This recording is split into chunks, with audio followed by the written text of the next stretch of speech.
Une jeunesse audacieuse, ambitieuse et avide d'alternance émerge sur la scène politique. À quelques semaines des présidentielles, au moment où le Conseil constitutionnel est en train de statuer, elle croit qu'un nouveau souffle est possible et nécessaire. Dans cette optique, nous recevons aujourd'hui l'une des figures de cette nouvelle génération.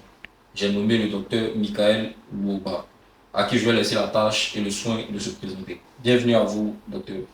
Merci. D'entrée de jeu, je vais vous demander qui est véritablement le docteur Michael Louba. Michael Louba est le président du mouvement national pour la réconciliation et la paix de Côte d'Ivoire. Un jeune qui, depuis 8 ans, a mis en place une organisation qui, d'abord, excellait dans le domaine des OSI.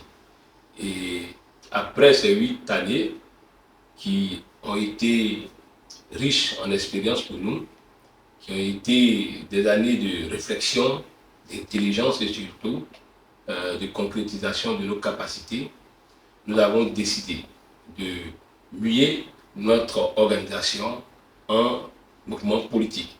Aujourd'hui, je suis président maintenant, non pas d'une OSC, c'est-à-dire d'une organisation de la société civile, mais je suis président du mouvement national qui est un parti politique. Alors, je suis, on peut le dire, un jeune consultant en communication politique qui a commencé ses pas à l'université de Cocody, après a excellé dans plusieurs domaines tels que l'ingénierie en gestion de ressources humaines. Je suis également ingénieur de conception en gestion des ressources humaines. Par ailleurs, on pourrait aussi dire que je suis actuellement en formation pour obtenir un master en diplomatie, option gestion et règlement des crises. Ok. Moi, j'aimerais qu'on s'intéresse même à votre engagement politique.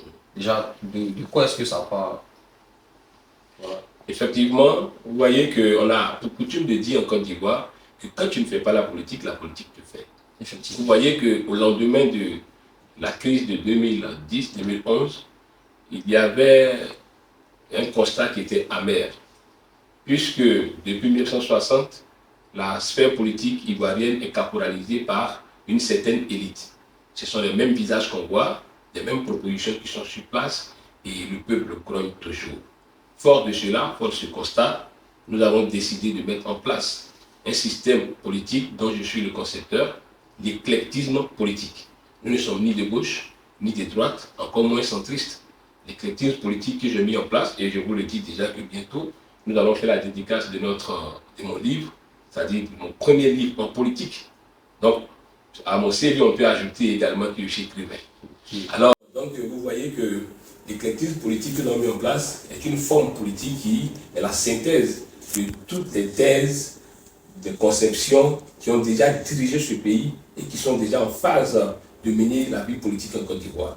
Mais quand nous faisons cette synthèse-là, nous récupérons tant sur le plan positif, tant que sur le plan négatif, tous les apports qui sont manifestés dans la vie politique afin d'essayer d'apporter des solutions à la Côte d'Ivoire. Mais nous constatons que la grogne sociale continue. Alors, nous avons mis ce système-là pour, sur le plan politique, c'est-à-dire le plan positif, perfectionner ce qui a été déjà fait de bien et en faire meilleur. Et utiliser maintenant les autres failles pour les rendre, les transformer en solutions. Voilà un peu notre conception pour que le peuple ivoirien puisse sentir les impacts des décisions politiques sur le quotidien. Donc, on peut comprendre alors que vous faites partie de cette génération qui a besoin d'alternance, cette génération de rupture, si on peut le dire ainsi. Effectivement, je me fais appeler le candidat de la nouvelle génération. Okay. Cela implique... Pas le candidat des jeunes. Non, je ne suis pas candidat des jeunes puisque il y a une restriction à cela. Comme je l'ai dit, je suis entre les adultes et les jeunes. Donc, je suis de la nouvelle génération. On comprend alors que vous vous inscrivez dans cette optique, ou du moins dans cette génération de rupture qui veut rompre avec les anciens systèmes, les anciens régimes. Effectivement, il faut constater que les anciens régimes, les anciens systèmes n'ont pas encore marché. Et quand ça ne marche pas, il faut passer à d'autres systèmes. C'est pourquoi nous sommes lancés en politique, pour dire que nous avons un projet de société, un programme de gouvernement et appuyé par cette trilogie qu'on appelle une idéologie. Donc, il faut tout simplement comprendre que nous sommes prêts et nous avons des propositions à faire au peuple ivoirien. car la sphère politique est comme un marché où chacun vient proposer ses alternatives. Cela reste au peuple ivoirien de choisir. C'est cela, nous sommes là. Effectivement, on va parler du projet de société tout à l'heure, mais avant, pour pouvoir dérouler le projet de société, déjà, il faut gagner les élections. Avant de gagner les élections, il faut déposer une candidature. Et moi, j'étais au siège de la CEI le jour de votre dépôt de candidature. Voilà, j'ai assisté à cela. Et je veux savoir, actuellement, le conseil est en train de statuer. Donc, quels sont les dossiers, effectivement, que vous avez fournis à la CEI? Est-ce que tous les dossiers sont bons ou voilà? Si vous étiez vraiment dans la salle, vous le saurez parce que tous mes dossiers étaient bons. Et je serais sorti sur l'une des postes que je suis. Non, mais vous devez rassurer, mais ah, d'accord. Ben, voilà, vous étiez dans la salle. Donc, vous avez auditeurs. su que tous mes dossiers étaient au complet. Et la presse m'a relayé pour dire que je suis l'un des candidats de la jeunesse qui, véritablement, est rempli les conditions demandées par le code électoral ivoirien et surtout par la CEI. Donc, sur l'aspect du parrainage et du cautionnement, je vous confirme que j'ai pas de problème à ce niveau. Parce que, au niveau du parrainage, il faut dire que j'ai été l'une des grandes surprises pendant cette collecte-là. J'ai fait 70 000 parrains. C'est-à-dire, il y a même des dinosaures de la politique ivoirienne qui n'ont même pas atteint ce sommet de 50 000 parrains. Pendant que moi, en tant que, on peut le dire, aux yeux du commun des mortels, on peut le dire, hein, moi je le dis sans complexe, hein. Et je suis peut-être un outsider ou aux yeux de ces personnes-là, mais je le dis que clairement, j'ai travaillé sur le terrain, je suis fier et j'en sortirai forcément vainqueur de cette situation. Et pour vous, c'est clair que vous allez peser sur cette élection et que votre candidature sera retenue? Je ne veux même pas peser seulement, je vais plus que peser. Parce que en Côte d'Ivoire, il faut comprendre que à partir de la liste qui sera promulguée par le Conseil constitutionnel, les Ivoiriens auront maintenant le choix entre trois alternatives, c'est-à-dire la nouvelle génération que nous incarnons et la génération d'après la génération des gérontocrates et maintenant la génération ancienne qui est celle des gérontocrates. Je pense bien que il y aura une assise, une écoute importante à ce que je dirai. Parce que il y aura le tri au niveau de ce nettoyage qui va se faire au niveau de l'entonnoir au Conseil constitutionnel.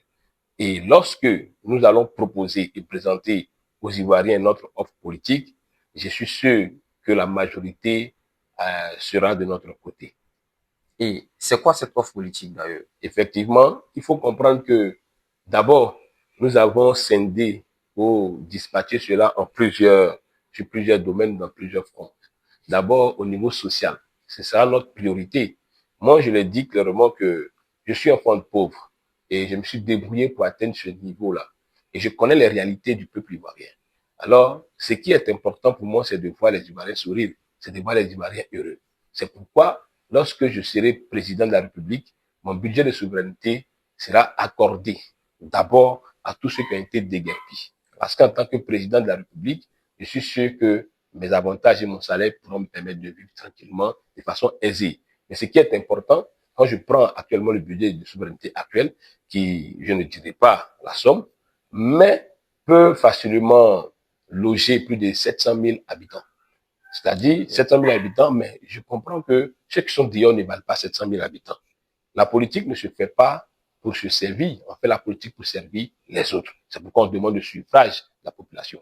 Alors, c'est dans un premier temps, sur ce plan social, j'ai une pensée pour tous ceux qui dorment dans les cimetières, sous les ponts, j'ai une véritable pensée pour eux parce que je suis passé par là et je sais ce que ça veut dire dormir hors d'un toit. C'est pourquoi je le répète encore, ce budget de souveraineté sera mis à leur disposition et nous allons leur construire sur un site que nous avons choisi par l'État de Côte d'Ivoire des logements à hauteur, des logements sociaux à hauteur de 5 millions de francs CFA.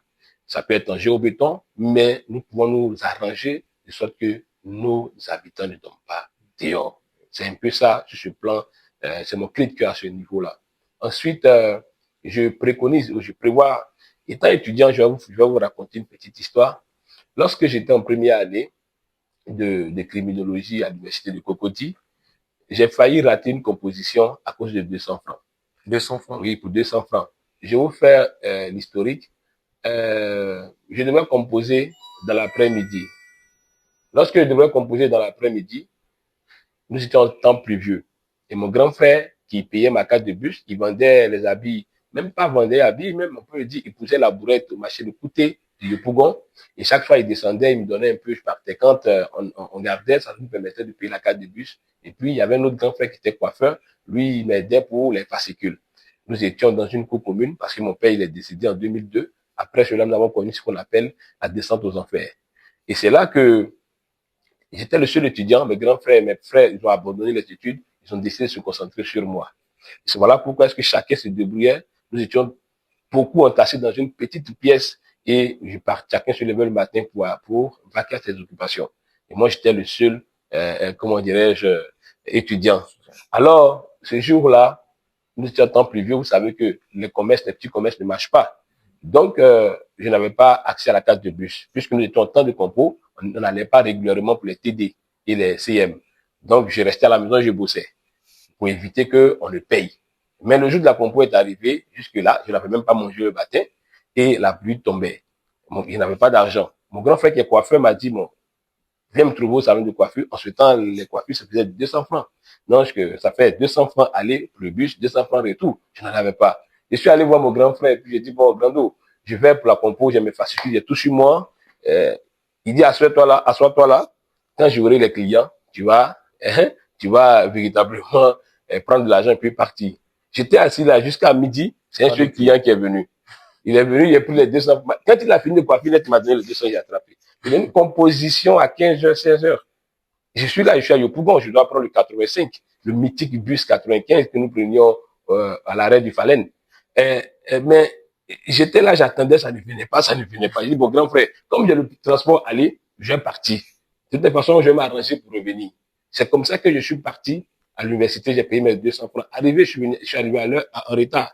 Donc, il y avait déjà plus de 45 minutes de compo sur 2 heures. Le temps de discuter avec à l'entrée quand tu viens en retard, pour ceux qui ont fait la fac, ils savent. Quand tu viens en retard, il y a des formalités à remplir. Souvent, même, on ne te permet pas de rentrer. Mais jusqu'à, il restait 1 heure de compo pour une compo de 2 heures. Je suis rentré, j'ai composé, quand même, puisqu'en ce temps, j'étais vraiment actif pendant les TD. Donc, le professeur m'a reconnu. Donc, il n'y avait pas besoin de présenter tout cela. Il m'a laissé rentrer. Et quand je suis rentré, il restait 1 heure de compo, j'ai composé. Quand on a fini de composer, je suis sorti, j'ai eu la plus forte note lorsque les résultats sont sortis. Imaginez-vous pour 200 francs, quelqu'un aujourd'hui, un futur candidat aux élections présidentielles pour 200 francs, aurait pu perdre son avenir, aurait pu s'éloigner, s'écarter de sa destinée. Quand j'ai vu ça, je me suis dit non. Et je suis rentré à la maison en fraudant un bus, je vous l'ai dit, puisque je n'avais pas d'argent pour retourner. Avec la faim au ventre, lorsque nous sommes arrivés sur l'autoroute, le bus est tombé en panne. Donc, imaginez-vous mon calvaire, je vais marcher maintenant de là jusqu'à chez moi à la maison. Quand j'ai marché, nous étions avec les jeunes filles, les RAV4 passaient, on prenait les jeunes filles dans les voitures, et puis nous, bon, on marchait, et je suis arrivé à la maison. Là, vous parlez de quelle époque? Je vous parle de la période, je ne vais pas situer, mais je parle de la période de 2006 à 2009. Là, vous allez savoir vous allez savoir un peu de quoi il s'agit. Donc, c'est comme ça que je suis arrivé à la maison, j'avais faim, j'étais fatigué, épuisé. Ma mère, je viens, il n'y a pas de nourriture à la maison. En plus de ce calvaire-là, il n'y a pas de nourriture à la maison. Et quand je suis arrivé, j'étais épuisé. Moi, je ne ronfle pas d'habitude. Mais ce jour-là, quand je me suis assis, je me suis même pas couché, je ne me suis pas lavé, j'ai commencé à ronfler. Ma mère a dit, mon fils est fatigué. Il n'a pas mangé, il va dormir comme ça, le ventre creux. Et c'est ce jour-là, je vous fais une confidence, c'est ce jour-là que ma mère, pour la toute première fois, a demandé un service dans cette cour-là. Elle a commandé, on peut le dire. C'était la toute première fois. Elle a demandé à la voisine d'à côté, qui était une Congolaise. Je pense que quand je parle, elle va se rappeler. Et cette femme-là, elle a dit, donne-moi un bol de riz, mon futur ministre vient de l'université, il va manger. Et c'est comme ça que ma mère lui a donné elle a récupéré ce bol de riz-là, qui était d'abord, il n'était pas cuit. On n'avait pas de charbon et tout cela. Ma mère sortit de la maison et elle a pris du fagot en plein Abidjan à 22h30, on partait vers minuit, vers 23h, et elle a fait bouillir du riz que j'ai mangé comme ça avec de l'eau. Mais lorsque je mangeais cette nourriture, je me suis juré, c'est là que j'ai décidé. C'est là que tout a basculé. Pendant que je mangeais, je disais à haute voix et je disais dans mon cœur que dans cette vie, je m'arrangerai. Je ferai tout pour que la voix des jeunes virtuoses, des jeunes intellectuels et des jeunes potentiels dirigeants de ce pays qui n'ont pas les moyens puissent eux aussi porter la voix des sans-voix un jour. Je me suis dit ce jour-là que il faut qu'un jour, cette histoire de carte de bus s'arrête. Il faut qu'un jour, cette histoire d'inscription à l'université s'arrête. Voilà où est sortie mon inspiration pour dire que lorsque je serai président de la République de Côte d'Ivoire, nous allons supprimer la carte de bus. Nous allons annuler les frais d'inscription à l'université. Et j'ai les moyens véritablement palpables pour démontrer cela par A plus B que c'est possible. Il faut seulement une volonté politique. Et là, quand j'ai fini cela, je me suis levé, je suis devenu encore plus fort. C'est là que j'ai pris un papier, un stylo, et j'ai monté sur le champ du mouvement national pour la réconciliation et la paix de Côte d'Ivoire. J'ai dit, il faudrait que cette conception, cette pensée-là soit comprise, soit entendue. Et je vous le dis, que je sois président ou pas de la République, je vous le dis, cette décision sera prise. Les jeunes Ivoiriens iront en bus à l'école sans payer 5 francs. Ils iront s'inscrire à l'université sans payer 5 francs. Et je suis prêt à mener ce combat jusqu'à ma mort. Parce que pour 200 francs, aujourd'hui, un futur candidat pourrait peut-être basculer, soit même en prison ou dans la délinquance. Et cela va permettre aujourd'hui, mon combat va permettre à chaque Ivoirien, à chaque jeune de croire en ses potentialités. Il n'y a pas de la chance d'une part, pour des personnes qui sont aisées ou nantis, et d'autre part, pour des personnes qui n'ont pas les moyens. Nous voulons donner et redistribuer les chances à tous les Ivoiriens, à tous les jeunes Ivoiriens, afin que de gauche comme de droite ou du centre, on puisse avoir les mêmes chances de réussir. Voilà un peu un pan de ma politique sociale. Je continue encore, hein, si vous pouvez me permettre de parler. À vous écouter, on se rend compte que votre projet est vraiment intéressant. Votre projet est vraiment intéressant. Moi, ce que je veux vous demander, c'est comment est-ce que vous vous positionnez déjà par rapport aux partis politiques? Parce que une élection, ça entraîne des coalitions. Il y a des coalitions qu'on entend de voir voilà, avec les grands partis politiques. Mais on ne voit pas cette union-là aussi du côté de la nouvelle génération. Là, peut-être que vous n'êtes pas d'actualité, vous ne suivez pas l'actualité tout récemment. Tous les jeunes candidats, moi, je peux dire la majorité des jeunes candidats à cette élection, nous avons formé une coalition. La coalition ou l'alliance des jeunes candidats à l'élection présidentielle, dont je suis le porte-parole. Okay. Déjà, c'est déjà un pas. Alors là, c'est-à-dire quoi? Tous les jeunes vont se présenter, ceux qui seront retenus. Et nous allons nous mettre ensemble, nous allons créer un bloc pour que de là puisse sortir un leader. Quels sont les leaders qui composent cette coalition? Ben oui, vous les connaissez déjà. Il y a des jeunes candidats. En l'occurrence, le jeune frère Jean-François Kwasi, okay, qui est là. Il y a M. Kwame, il y a aussi Traoré. Ils sont nombreux, mais ils sont déjà prêts à venir déjà se positionner. Et c'est des présidents du parti politique. Je parle aussi du camarade Dabé Nobo, également de 24 ans, le plus jeune candidat également. Okay. Nous avons mis en place cette coalition et je pense que cette année, la nouvelle génération aura son mot à dire. Mais il faudrait être sans ignorer que nous savons que on ne peut gagner ces élections avec la nomenclature actuelle de la classe politique ivoirienne. On ne peut gagner ces élections sans coalition. Ça, c'est clair. Mais notre objectif, ce n'est pas d'abord la coalition, parce que les coalitions se font à la classique. Vous voyez, je vous fais une anecdote. Ce que nous voyons ressemble à une forme de tontine politique. Et c'est pas pour cela que nous voulons des coalitions. Des amis d'autrefois, qui étaient amis d'autrefois, pour des intérêts, comment dirais-je, politiques ou personnels, sont devenus aujourd'hui ennemis. Vous parlez du PPACI et du... Mais c'est vous qui le dites. Mais si vous voyez le PPACI et le RDA, le PDCI-RDA aujourd'hui ensemble, mais en 2010, ils étaient opposés. Qu'est-ce qui les unit aujourd'hui? Moi, je ne pense pas que c'est la volonté d'aider le peuple, ce sont des intérêts, comment dirais-je, personnels. Non, mais ils avancent qu'ils ont des revendications communes. Voilà pourquoi je dis c'est des intérêts personnels. C'est parce qu'aujourd'hui, ils sont dans le même canevas, ils sont dans la même souffrance, ils sont dans le même creux, qu'ils sont obligés de s'unir. Vous voyez que c'était une impossibilité de voir le PPACI, c'est-à-dire le FI d'alors, qui est devenu PPACI aujourd'hui avec le PDCI ensemble, un parti de gauche et de droite.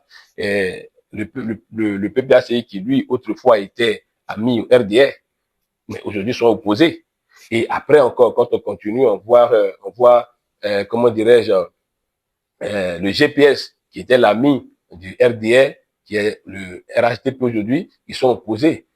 Tout ce qui les divise, c'est quoi? Maintenant, vous comprenez que Guillaume Soro, qui a participé à l'évincement du président Gbagbo, est aujourd'hui son ami, pendant que Blé Goudé, qui était son partenaire dans la lutte, est devenu son ennemi. c'est une forme de tontine politique, une forme de repositionnement. Nous ne comprenons pas beaucoup cette manipulation politique. Mais en parce que politique, on les se dit circonstances que, peuvent unir oui, mais on se les dit forces. qu'il y a une ambiguïté. Et c'est ces mêmes circonstances qui les unissent qui aujourd'hui créent les mêmes causes. Et les mêmes causes produisent les mêmes effets.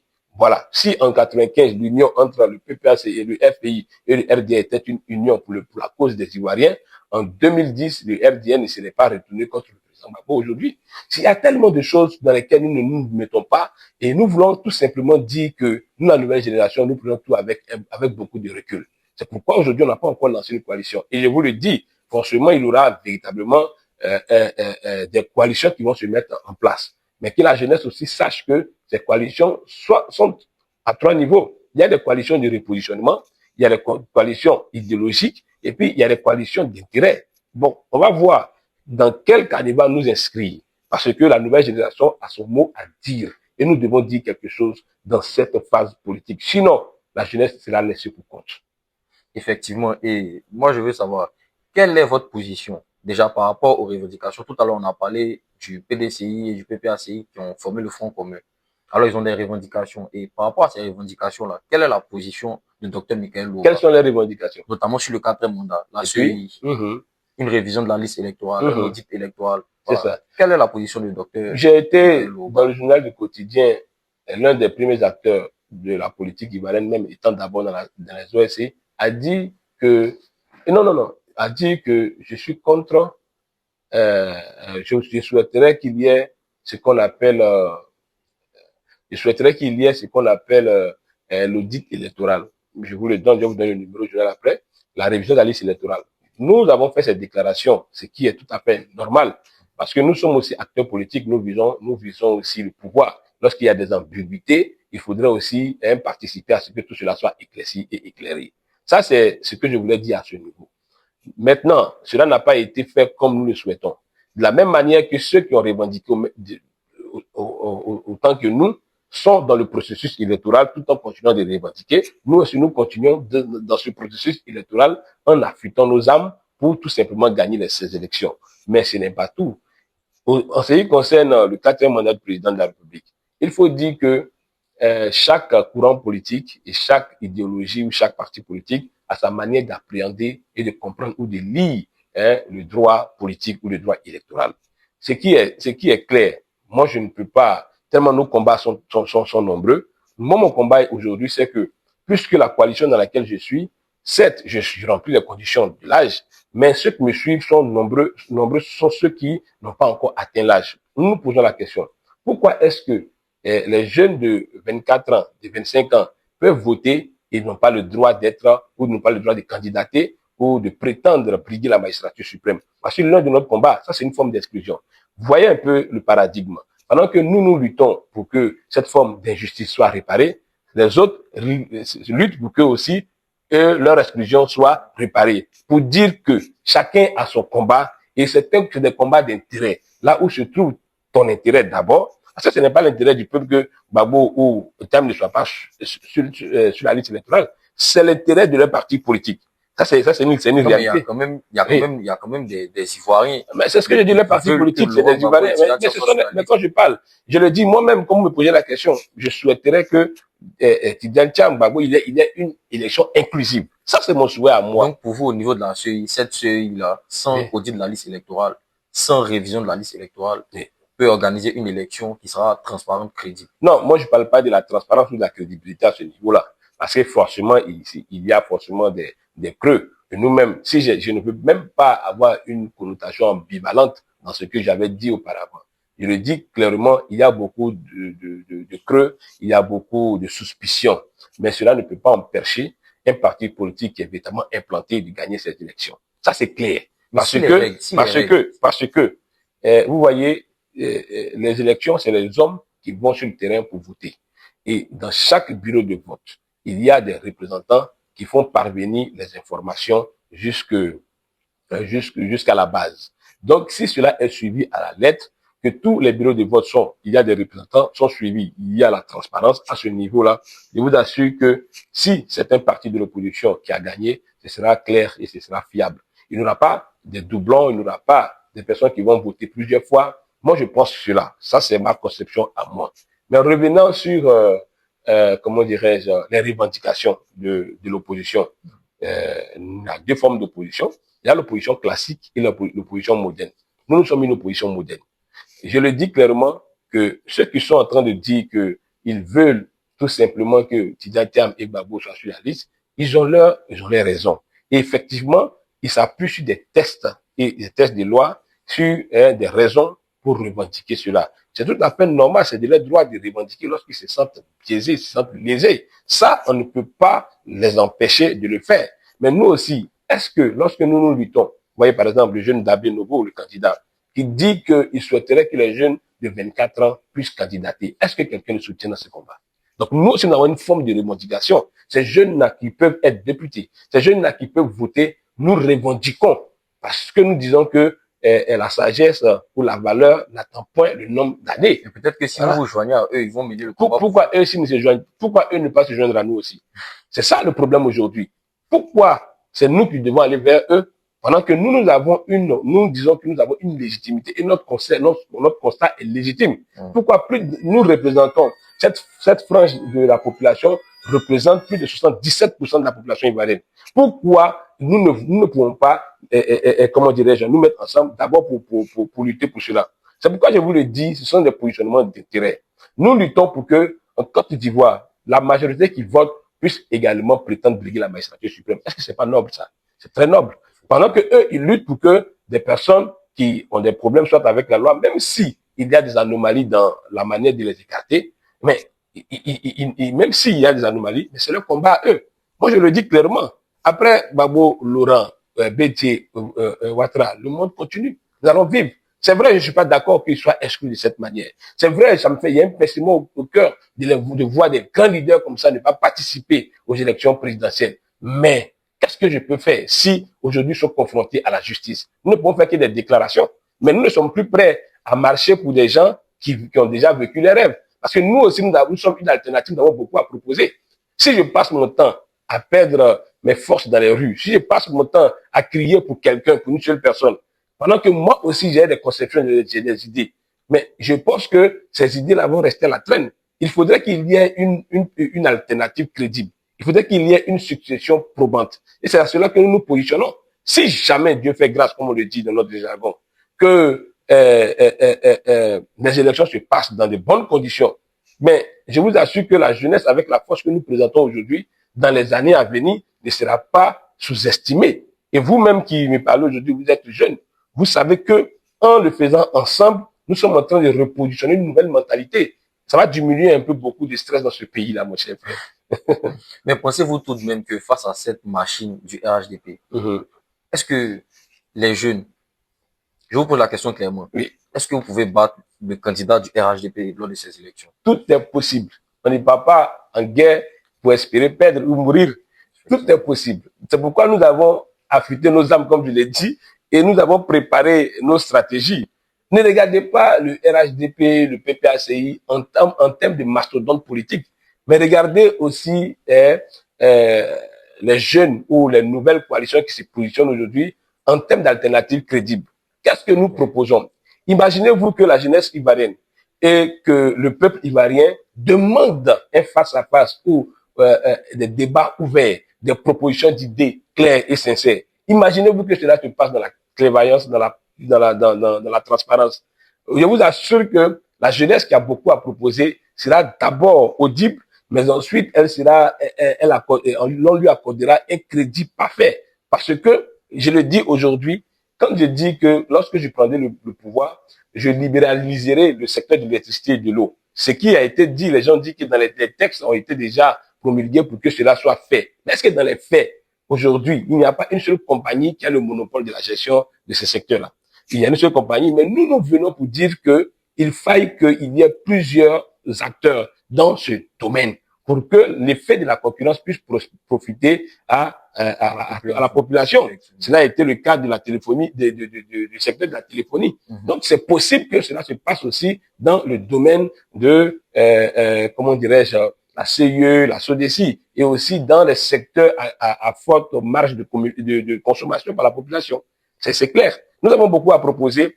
Et il n'y a pas un politicien qui est venu parler encore du fait qu'il va rendre l'inscription à l'université gratuite. Parce que déjà même, c'est cher. Si pour 200 francs, chers camarades, j'ai failli perdre, j'ai failli reprendre ou abandonner les études. Si pour 200 francs, j'ai failli le faire. Imaginez-vous pour 30 000 francs d'inscription, pour 60 000 francs et 90 000 francs en fonction des cycles. Il y a beaucoup de personnes qui sont restées à la traîne.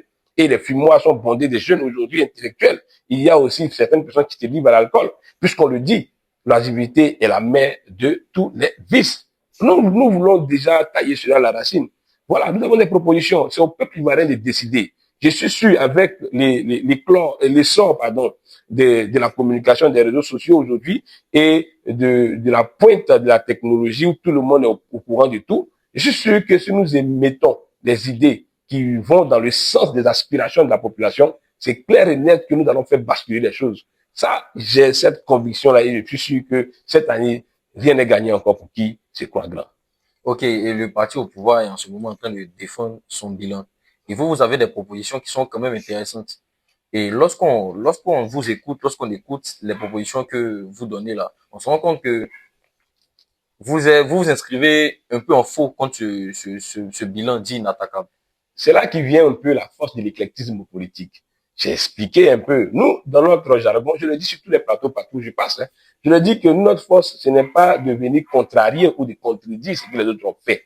Vous voyez, l'éclectisme politique est une forme de politique qui se met sur, comment dirais-je, qui se met sur le positionnement de faire mieux. C'est-à-dire quoi? Moi, je l'ai dit tout récemment sur une chaîne télé de grande écoute. Je l'ai dit clairement que pour nous, l'enfant, quand on dit que l'enfant d'un médecin a réussi, ou l'enfant d'un infirmier a réussi dans le domaine de son père, il ne devient pas infirmier, il devient médecin. Quand on dit que l'enfant d'un instituteur a réussi dans le domaine de son père, il devient professeur. Quand on dit que l'enfant d'un soldat a réussi, il devient général. Il ne devient pas soldat comme son fils. Imaginez-vous que votre fils a, excusez-moi, imaginez que votre fils a, vous êtes peut-être gendarme, et que votre fils, il aime tellement le métier, il veut devenir gendarme comme vous. Et puis il passe le concours, il est devenu gendarme, il a réussi. Non, il n'a pas réussi. Qu'il devienne soit commandant ou général, là au moins le fils a réussi.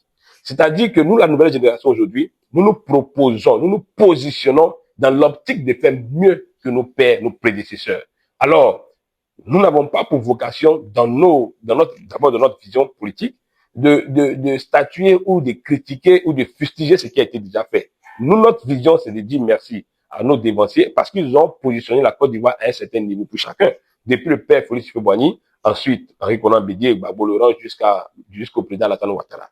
La Côte d'Ivoire a quand même une certaine ascension. Je me pose la question, si nous les critiquons et qu'on nous donne le pouvoir de façon fraîche, serons-nous sûrs de faire mieux que ces personnes? C'est la question que nous posons. Or, nous, au lieu de fustiger, nous cherchons les solutions. Déjà, je sais qu'aujourd'hui, l'université coûte 30 000 francs pour le premier cycle, on peut le dire. Mais après, ça passe à 60 000 et 90 000.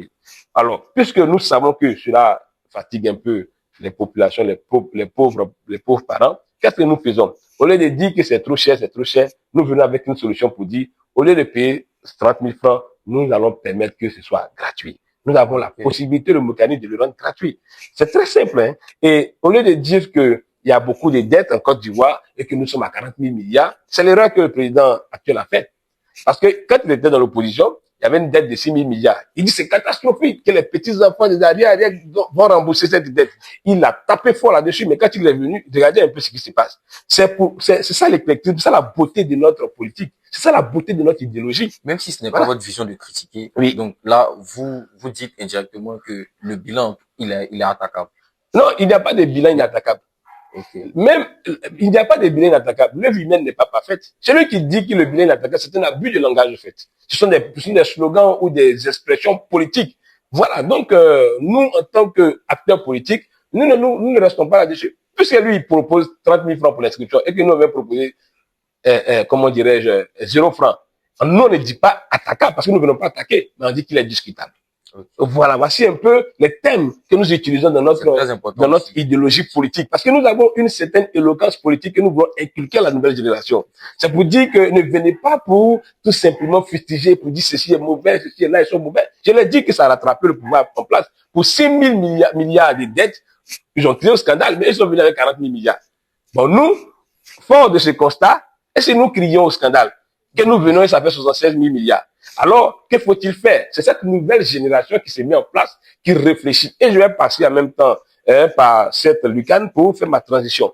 En Côte d'Ivoire aujourd'hui, il y a trois types de générations, trois catégories de jeunes. La première génération, la première catégorie, c'est celle qui s'est laissée infantiliser dans la politique et qui a véritablement s'est laissée dans un paternalisme pas possible. On entend ici, tel est mon père politique, tel est mon tant, j'ai été allaité les politiques de tant. Écoutez bien, je viens. Et c'est cette première catégorie-là de ces jeunes leaders qui, eux, ont vendu leurs rêves à ceux qui vivent déjà les leurs. Malheureusement pour eux, les leaders ne sont pas encore morts. Tant qu'ils ne sont pas morts, on leur ferme les portes. Il y a quelqu'un qui a dit sur les réseaux que lui, il a pris des armes pour que quelqu'un soit président. Ce dernier-là, il est où? Vous faites allusion à... Je ne sais pas. Je le dis, j'ai vu quelqu'un le dire. Ah, ensuite, il y a un qui dit qu'il était cuisinier de quelqu'un en prison, pour qu'il appelle la prison pour quelqu'un. Quand il est sorti, on lui a dit que c'est pas lui qui donnait l'argent pour la cuisine. Vous voyez un peu cet état d'âme, il n'y a pas de pitié en politique. Donc, ce sont des leaders aujourd'hui qui devraient être positionnés à l'heure où je vous parle. C'était avec eux que nous devons avoir des rencontres politiques. Mais bizarrement, il se trouve que nous sommes encore sur la même plateforme politique avec nos grands-pères. Donc, c'est cette première catégorie-là, je le dis clairement, a vendu son rêve à ceux qui vivent déjà les leurs.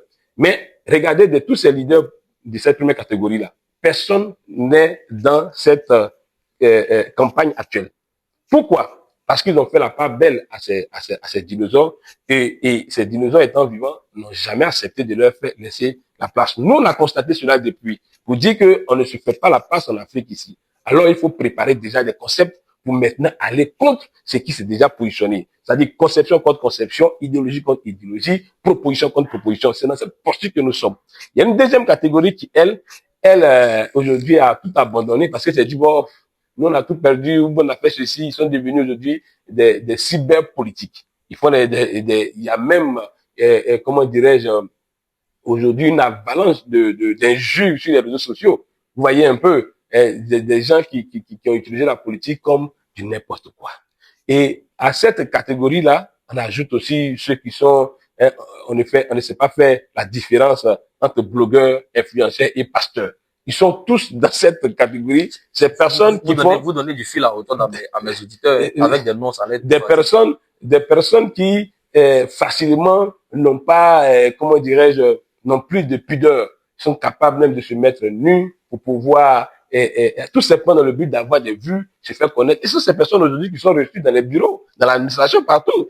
Et ça, c'est une catégorie qui, elle, on peut le dire, a fait une fuite en avant, a tout abandonné.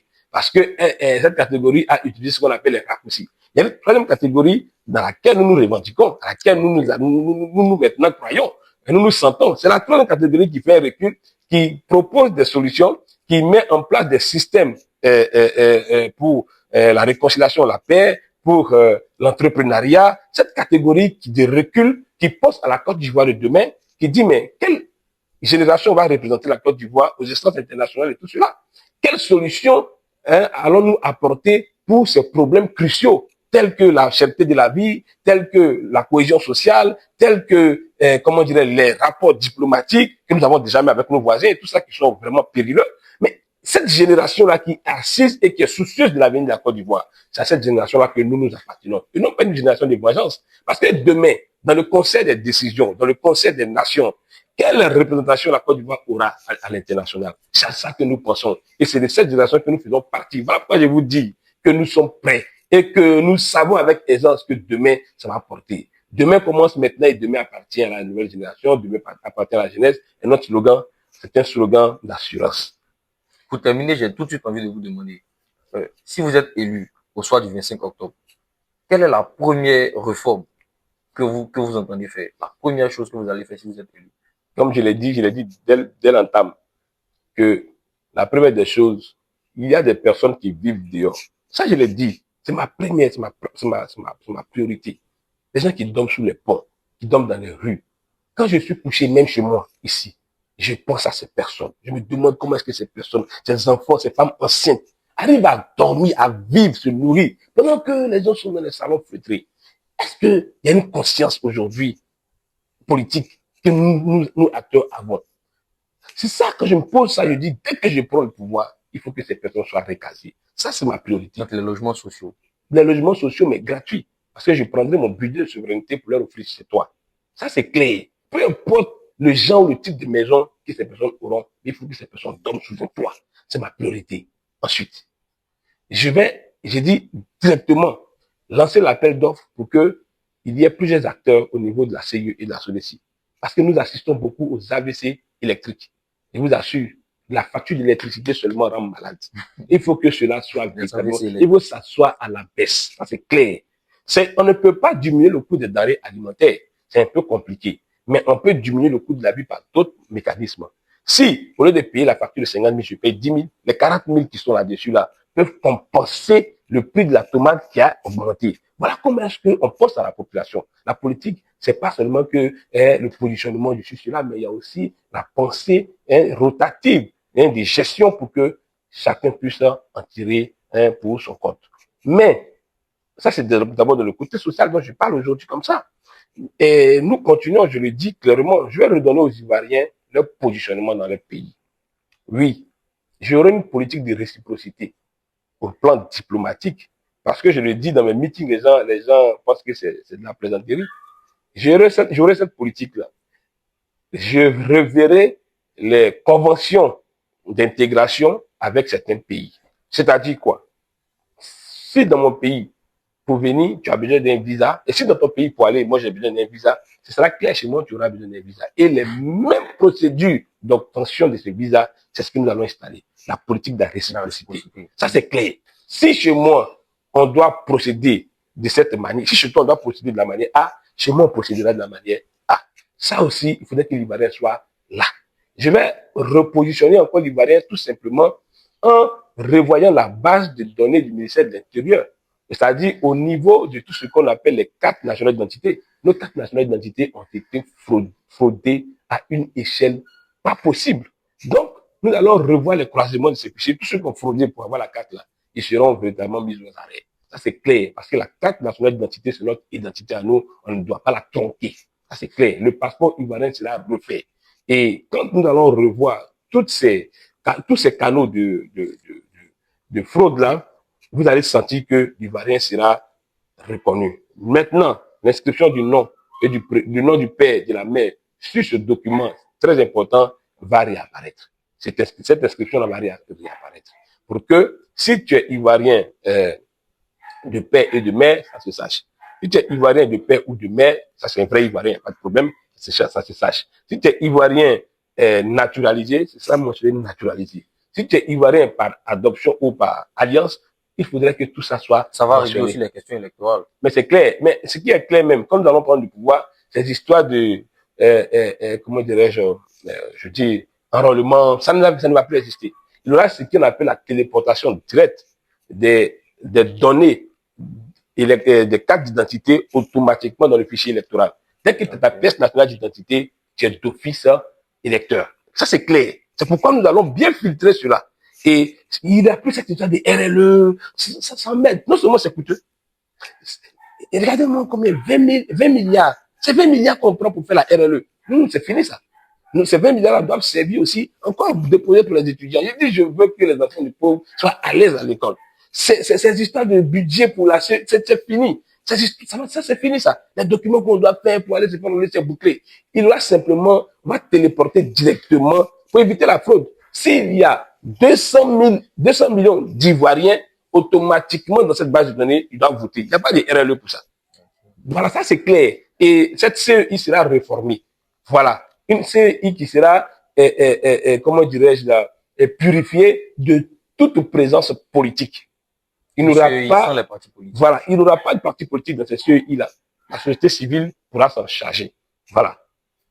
Merci, docteur. Nous sommes au thème de nos échanges. Et est-ce que vous pouvez donner un mot de fin à ces jeunes qui vous regardent, qui ont envie de vous suivre, qui ont envie de voter pour vous, mais surtout qui ont envie aussi de se lancer en politique comme vous?